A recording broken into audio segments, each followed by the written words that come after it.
I didn't plan on pulling for Shorekeeper, but after playing through that 1.3 story, I absolutely had to. So if you're wondering if you should pull for her, or if you want to know what weapons to use, the best echo sets, and what skills to upgrade first, look no further. Firstly, Shorekeeper falls under the support and healer with damage amplification role similar to Verena and also Baija. Now, if you have Verena and you have her built and you like her as your healer on your team, or if you want to save your pulls for another character down the line, that is totally fine. Verena is fantastic.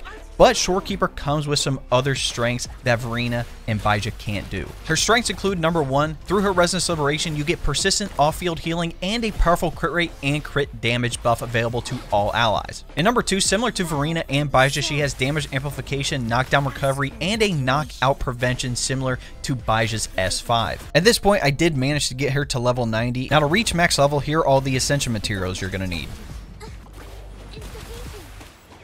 For weapon options, the Shorekeeper uses the Rectifier, and the best one's going to be her signature, which is Stellar Symphony. Not only do you get flat attack and an energy regen percentage bump with the main stats, with this perk, Astral Involvement, you get an increase to your HP percentage, you restore Concerto energy when you cast a Resonance Liberation, and when you use the Resonance skill that heals, which Shorekeeper's does, you get an increase to all party members' attack by a certain percentage for 30 seconds. As you can see, I got it maxed out to level 90, only have one copy for rank 1, but still, all the bonuses here are just absolutely insane. If you don't have her signature weapon, don't worry, there are a couple of 4-star options you can use. Number 1 being the Variation, mainly because you still have energy regen percentage as one of the main stats. Or you can use Comet Flare, which gives an HP percentage bonus, and you also get bonus healing as well. For Shorekeeper's best echo set, you're going to want 5-piece Rejuvenating Glow for the bonus healing and the increase to attack of all party members upon healing allies. For your echo main stats, at the 4 cost, you're going to want the new Fallacy of No Return with either HP percentage or the healing bonus. If you don't have a decent one yet, you can substitute in the Bellborn Echo, but the reason Fallacy of No Return is so good is because it grants bonus energy regen for the Resonator and bonus attack for all teammates. Now, Fallacy of No Return is literally a JoJo stand pretty much, but the cool thing is that you don't necessarily have to hold the Echo button to continue punching to take advantage of the buffs. You just need to press it to activate it, and you're good to go. At your 2-3 cost, you're going to want either energy regen or HP percentage, and at your 2-1 cost, you're going to want HP percentage. For your Echo substats, you definitely want to prioritize energy regen, then HP percentage, then crit damage, and then Resonance Liberation damage. I'm still working on perfecting my Echo set, but here's what I have.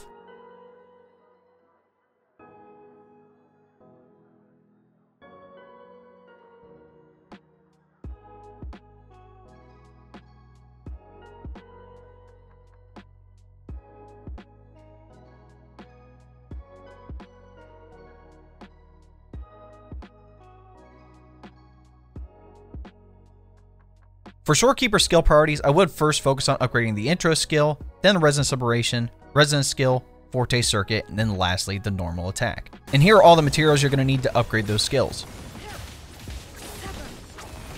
For her normal attack, with the basic attack, the mid-air attack, and the dodge counter, those are all fairly similar, where you can do up to 4 consecutive attacks, which leads into the Forte Circuit, but the main thing is her heavy attack. If her Forte Circuit isn't full, you can actually hold down the normal attack button to enter her Unbound form, which basically turns her into a butterfly. Now, this will consume stamina and build her Forte Circuit, but it automatically collects nearby plants and collectibles. With her Resonance skill, the main thing is that when you use it, it restores HP for all nearby party members and summons 5 Dim Star Butterflies, which automatically track and attack the target, dealing Spectre damage, and if you follow up with a basic attack, you'll basically start at stage 2 of the formation. Her Forte Circuit is tied into her basic attack like I mentioned, so if you perform any basic attacks, mid-air attacks, or dodge counters, it will give you empirical data. Once the Forte is full, you can perform one of 2 options, firstly being Elation, where you can hold down the heavy attack, it'll consume all the segments, pull nearby targets, and deal Spectre damage. All the collapse cores made by the basic attack will now turn into Flare Star Butterflies, which attack the targets. Or you can perform Transmutation, which is the mid-air attack version of Elation. Now, the reason her Resonance Liberation is really cool is because it has multiple stages where you're going to get the crit rate and crit damage buffs. So the first stage is when you pop the Resonance Liberation. That is considered the Outer Stellar Realm, and it'll restore HP for all party members within the effective range, and the effect can be triggered once every 3 seconds. Now, this is the cool part. When a party member uses the intro skill in the Outer Stellar Realm, it actually evolves it into the Interstellar Realm. So within the effective range of that now, for every 0.2% of Shorekeeper's energy regen, all party members gain a 0.01 increase of crit rate up to 12.5%, and it has the effects of the Outer Stellar Realm as well. Not only that, but if you use another intro skill in the Interstellar Realm, it actually evolves it again to the Supernal Stellar Realm, and so within the effective range of it, for every 0.1% of Shorekeeper's energy regen, all party members gain a 0.01% increase of crit damage up to 25% and gets all the effects from the previous realms. This is why you need to have at least 250% energy regen to take advantage of both the crit rate and the crit damage buffs. For her intro skill, you actually have two different attacks, first being Enlightenment, so Shorekeeper appears to restore HP for all nearby party members, and summons 5 Dim Star Butterflies, which automatically track and attack the target, dealing Spectre damage. This is considered Resonance skill. But if you want the cool intro animation, you're going to need to proc Discernment. Now, when you have the Supernal Stellar Realm, Shorekeeper's first intro skill triggered in its duration will be replaced with the intro skill Discernment. Casting Discernment ends the current Stellar Realm, restores HP for all party members, and deals Spectre damage to the targets. The cool thing here is that the attack is guaranteed to be a crit hit, dealing Resonance Liberation damage. That's why I mentioned on the Echo substats you want crit damage and Resonance Liberation. With a guaranteed crit hit, if you have a decent amount of Resonance Liberation damage bonuses from your Echo set, you can deal some pretty massive damage on top of being able to crack shields on the enemy pretty easily. Her outro skill is pretty good too, summoning 1 Flare Star and 1 Dim Star Butterfly to circle the Resonator for up to 30 seconds. If the Resonator on the field is hit or launched, tapping the dodge button allows the Resonator to immediately recover from the interruption, triggering a successful dodge. The Resonator launched to the air can land on the ground standing if they are close to the ground. The effect can be triggered up to 5 times, and all nearby party members' damage is amplified by 15%. Now, her stat bonuses on the left and right include the healing bonus and HP percentage, but what I want to talk about are the inherent skills. With Life Entwined, when a Resonator other than Shorekeeper takes a fatal blow, they will not be knocked out and will instead be healed of 50% of Shorekeeper's HP, while Shorekeeper loses the same amount of HP. Shorekeeper's HP will not go below 1 from this effect. The effect can be triggered once every 10 minutes. This is essentially like Baija's S5 skill, where you can pretty much revive a teammate once every 10 minutes. This is why you want high HP percentage on Shorekeeper, because you want to be able to restore your Resonator to full health. And her second inherent skill, Self-Gravitation, when the Resonator on the field is within the effective range of Stellar Realm, Shorekeeper's energy regen increases by 10%, and Rover's energy regen also increases by 10% if Rover is on the team. So, low-key, this has a specific buff for Rover, so if you like using Havoc or Spectre Rover even, it does kind of work to have him or her on your team.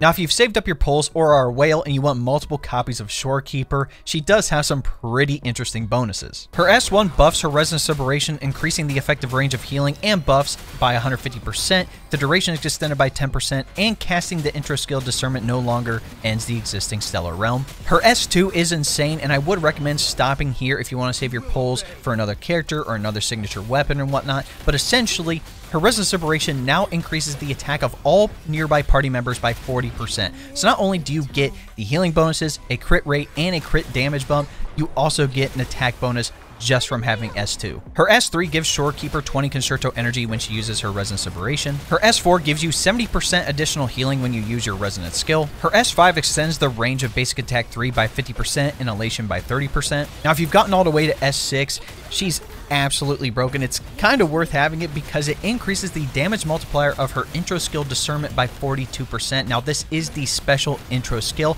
and also it increases her crit damage by 500%. Again, when you use that intro skill, it's guaranteed to hit a crit hit, which means that intro skill can now deal some massive damage. For Shorekeeper's best teams, if you're a free-to-play player, having Havoc Rover paired with Yang Yang is a decent option. Not only is Rover going to benefit from Shorekeeper's second inherent skill, but with Yang Yang's outro skill, we can actually have that Resonance Liberation more often. If you're someone who has Jinshi and Zezha on your team paired with Shorekeeper, this is easily one of the best coordinated attack teams. Not only does Shorekeeper buff both of them, but with Zezha, you can have her Resonance Liberation be fairly passive, and on her outro, give that Resonance skill damage amplification to Jinshi. But honestly, you can substitute in Shorekeeper as your healer on any team. If you wanted the Electro comp, you could use Zhang Liao with Yinlin with Shorekeeper as well. And for me specifically, I'm going to be pairing up Cheng Li with Zezha and Shorekeeper. I really like this team comp. For how I have my Shorekeeper built, it's supposed to maximize her healing and optimize the buffs that she can provide. The healing,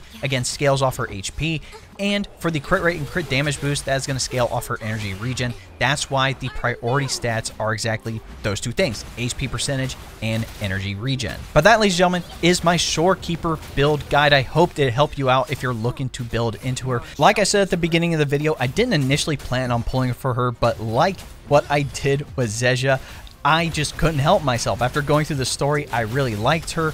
Her buffs are absolutely cracked, and I think right now she's easily one of the best support characters to have in the game. But if you already have Verena built, if you already have S5 or S6 Baija, you don't necessarily need Shorekeeper. So if you want to save your pulls for the GN rerun, for when Camellia comes out in 1.4, that is totally fine as well. But let me know in the comments if you decided you'd pull for Shorekeeper, and if this video was helpful at all, be sure to drop a like on it. And if you like Wuthering Waves, be sure to subscribe. We have a lot more content coming out about this game. If you want to catch any live streams, we go live here on the channel and also over on Twitch. That link will be in the description. And if you want to join my Discord, we have people talking about Wuthering Waves on top of other games, plus PC tech, anime, and more. Lastly, if you want to help support the channel even more, you can look into becoming a member. If you don't know what a membership is, it's essentially like a Twitch subscription where you're going to get access to exclusive emotes, monthly badges, and other cool things, including access to all of my long-form videos early. So if you would like more information, all you have to do is press the join button next subscribe, and it'll give you a rundown with all the details you need. All right, ladies and gentlemen, it's been your boy. We'll catch you in the next video.